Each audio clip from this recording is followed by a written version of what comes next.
I don't know about you, but those January blues are hitting different this year. Presumably because of, you know. So it's fair to say that when I pulled up my list of games to review this week, I fully expected none to be capable of penetrating my miserable post-Christmas funk. Thankfully, I found something that proved me completely wrong. Tanuki Sunset has a pretty punchy elevator pitch. You play as a longboarding raccoon, drifting through visually abstract courses while listening to a mix of soft chill hop and bouncy synthwave beats. Core gameplay sees you skating down a linear track, drifting to avoid falling off tight corners or to avoid crashing into various obstacles that block your path. I'll be honest, I found the game extremely frustrating at first. The drift didn't feel quite right, a bit too jittery, perhaps, and I ended up flinging poor Tanuki into the vibrant void constantly. But after around 15 minutes, something clicked. You have a surprising amount of control over your Trash Panda avatar, allowing you to seamlessly glide through winding corners with ease once you get the hang of twisting the analog stick more aggressively than you may be used to in other similar titles. I mention this because I can see this being the main issue for most players when they first boot up the game, so I really want to encourage you to stick with it for a bit before writing it off completely, because once you get the hang of it, it feels wonderful. Tanuki may be a cutie on a skateboard, but they control as well as any vehicle found in a traditional arcade racer. In fact, Tanuki Sunset reminded me a lot of the Sega classic Outrun in both its blue sky visuals and tight controls. The game features 3 courses, each split up into 3 levels. Each level ramps up the difficulty somewhat, introducing new challenges to keep you on your toes, such as garbage that slows you down to crabs that cling to the side of your longboard and attempt to pull you off the side of the track. All in all, it's not particularly difficult, although I did find myself retrying a few of the later levels thanks to their increased complexity. In general, everything fits together in such a way that it all just feels smooth and solid, with additional mechanics such as jumping, reverting, and pulling off tricks from the top of ramps, all contributing towards a satisfying sense of flow that is strangely meditative. And this feeling is assisted thanks to an absolutely sublime soundtrack. It's an eclectic mix that includes multiple genres such as chill hop, city pop, electro swing, bossa nova, and synthwave. Each one fundamentally alters the tone of the game, and I found myself swaying between relaxed to excited to tense, depending on what was playing at that precise moment in time.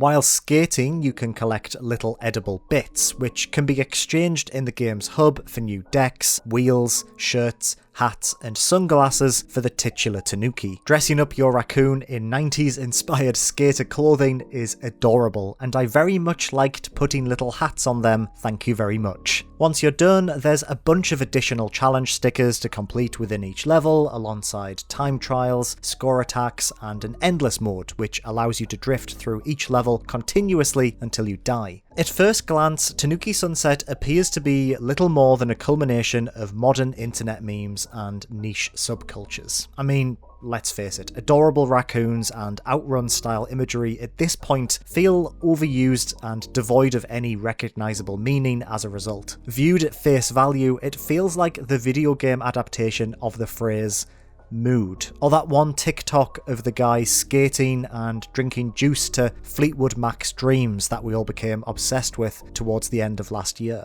It's all very vibes, if that makes any sense. It's just vibes. And yeah, that may seem a bit saccharine or kitsch, but what's wonderful about Tanuki Sunset is that it retains a sincerity that's rarely found in projects like this. This is very much a game that couldn't exist at any other moment in time. It's a product of a very specific culture, but manages to somehow faithfully encapsulate it by defining its own sense of identity around that. There's a heart to this, basically. An understanding of what makes these images and sounds so appealing to the people that appreciate them, confidently extracting that meaning before folding it back into the game itself. So yeah, it is vibes in the sense that it reverberates a pocket of culture while delivering a meditative mechanical foundation that never lets it stray into the realms of insincerity. Instead, it's something to get lost in, to absorb and to cherish for what it is. And what it is a brilliant little game made by a very talented team with an intoxicating sense of recognizable identity. Technically solid and vibrantly designed, Tanuki Sunset is the perfect antidote for those post-holiday blues. I can't recommend this enough. I really hope the team ported over to other platforms, such as the Switch, although while playing it, I kept thinking how at home it would feel on something like Xbox Game Pass, where a curious audience would be able to uncover it without those preconceptions I mentioned earlier becoming a barrier to entry. Honestly, I couldn't have asked for a better game to kick off 2021. This is truly wonderful stuff. Hey, thank you very much for watching this, the first video on 7 out of 10 for 2021. If you enjoyed this, please throw a bone to the hungry algorithm by giving it a like, leaving a comment, subscribing to the channel. It honestly really helps. Otherwise, I hope you had a nice Christmas, a lovely new year, and I'll be back next Sunday with another video on 7 out of 10. Bye bye!